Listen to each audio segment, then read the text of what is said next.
Happy Valentine's Day, Laura. The heart-shaped valentine you gave me is the signifier for the concept of a heart, which is a symbol of your love for me, and so I accept it, despite the fact that it is nothing like a biological heart, which in turn has nothing to do with your feelings for me. That being said, I appreciate the treats that came with the valentine, and I love you too. You really know how to ruin a holiday. There is so much to talk about in regard to visual material rhetoric, colonialism, and disability. I don't even really know where to begin. Perhaps I'll begin with what feels to me like such a glaring absence. It's always good to look at what is missing in a discourse, who is not addressed, and what is not being said. Gender. This is a pet peeve of mine, pardon the pun. And I know I can't expect every scholar to deal with every axis of oppression and meaning-making. But I'd love to hear from some of you about how gender is or isn't present in the analyses of colonial narratives and icons, and the rhetorical construction of bodies. Of course, we all approach our own scholarship from our positionalities. I identify as female, and on a good day, I even identify as a bitch. That's resignification, by the way. So, gender is an important category of analysis for me. So, before I talk further about the really excellent articles you read by Jay Dolmage and Michael Yellowbird, I'll just mention that disability as a category for classifying bodies arguably began in Western civilization when Aristotle categorized the female body as a deformed version of a male body, and that practices and discourses of colonialism affect non-male-bodied folks differently than they affect male-bodied folks. We can talk more about that in the comments, and you can talk more with Professor Lydia in class, too. Okay, now that that's off my chest, let's back up. The authors of Rhetoric and Civic Life categorize a lot of different kinds of rhetoric under visual rhetoric, in their chapter by that name. I think this is probably a matter of simplicity, but since we are going to discuss disability, I will mention that this is a visually abled bias. In actuality, they are discussing a variety of senses and sense-making beyond just the visual, including a wide range of rhetorics that are not primarily text-based. We tend to organize our world in visual metaphors that exclude visually impaired folks. It's common, but worth mentioning that the textbook is falling into that trap as well. So, Professor Lydia and I labeled this section visual/material rhetorics, retaining the visual because it is an entire field of study and often distinct from other material rhetorics. So what do we mean by material?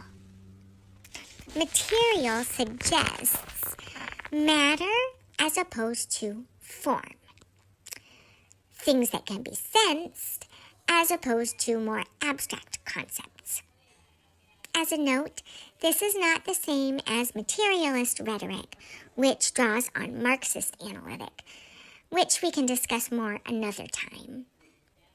So the chapter talks about iconic photographs, rhetorics of display, image events, monuments, memorials, and museums, as well as body rhetoric.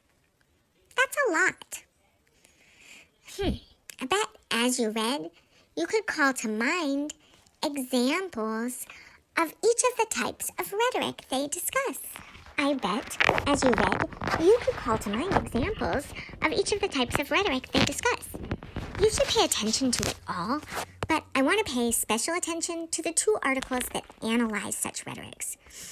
Jay Dolmage's Disabled Upon Arrival, The Rhetorical Construction of Disability and Race at Ellis Island, and Michael Yellowbird's Cowboys and Indians, Toys of Genocide, Icons of American Colonialism. As a side note, I really appreciate the writing in each of these articles. Both take me on a journey and invite me into their analysis. They don't read as dry academic arguments. They feel relevant and urgent even as they discuss the past, in part because of their styles of writing. So I just wanted to say that I appreciate that. Just as an overview, Dolmage does excellent archival work to argue that the material practices that evolved at Ellis Island to sort immigrant bodies into categories of ability and disability overlaid racial discourses that kept some bodies out of the country and allowed others in, and that persist in our discourses today. He writes, "Were you of Eastern European, Southern European, African, or Jewish heritage, you would have been subject to a restrictive squeeze, not unlike the cramping you felt in your boat's close quarters as you crossed the Atlantic. As you were processed through Ellis Island, you became part of an indelible marking. Your body was interrogated, written across, and read into." He argues that this marking took the form of classifications of disability. What do you make of this basic argument? Can you think of contemporary examples of metaphors of disability and race intertwining to mark certain bodies as undesirable?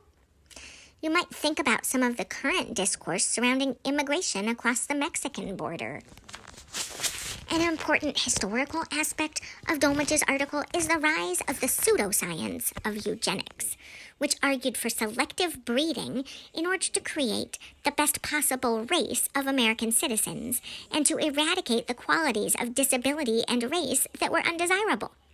So, I have to bring up gender again. Sorry, but I took a DNA test and found out I am 100% that bitch. Dolmage brings up Margaret Sanger as a proponent of eugenics. Do you know who that is? She is the founder of what is now called Planned Parenthood, and often considered a feminist icon because of her advocacy for reproductive rights. We might read that advocacy a little differently in the light of the eugenics movement.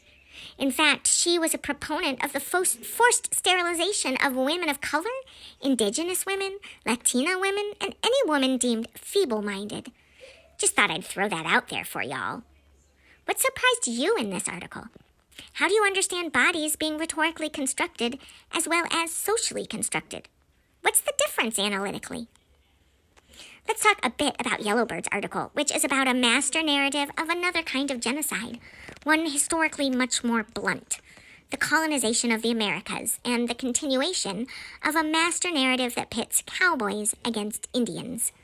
Yellowbird points out how Indian has become a cultural metaphor for any people the U.S. is trying to colonize. Yellowbird defines colonialism as the invasion, subjugation, and occupation of one people by another.